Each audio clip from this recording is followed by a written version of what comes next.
Hello, I'm Henry Alford, the author of the new book about manners, Would It Kill You to Stop Doing That? I recently asked my publisher if any of the folks in their offices had any manners problems that I could help them out with. Henry, how do you get someone to stop wearing a really offensive scent?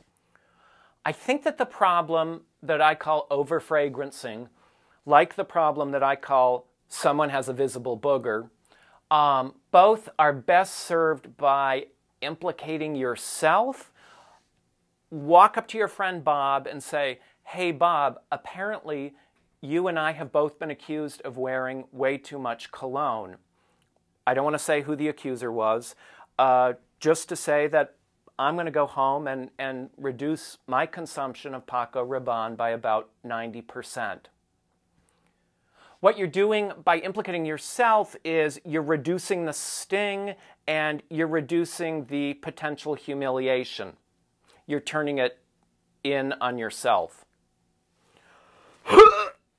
My neighbor always leaves his trash in the hallway on non-pickup days, and I'm wondering what I should do about it. You could start out doing, making a lovely gesture on your friend's behalf. Say you take him a plate of brownies that you've made, but that en route, while you're going to his house, you trip over the bags and send the brownies flying all over.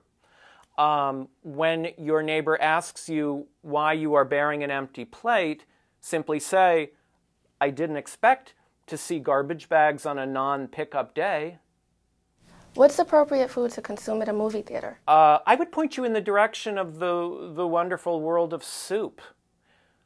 Soup and a straw. To my mind, there are fewer, more wonderful combinations than a Hugh Jackman movie and a canister of the nutritional supplement Ensure. So Henry, what is the problem with no problem? I recently wrote an email to someone that said, "Hey, great running into you last night. So sorry I couldn't swing by your place afterwards." The response comes back. The response says, in entirety, "No problem."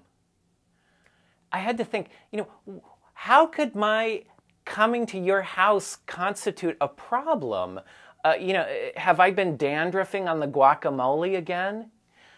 I think that unless an actual problem has been averted, that saying no problem is sort of false bravery. I have a friend who is incredibly rude, and I'm wondering if it would be poor etiquette to give him a book on manners as a gift.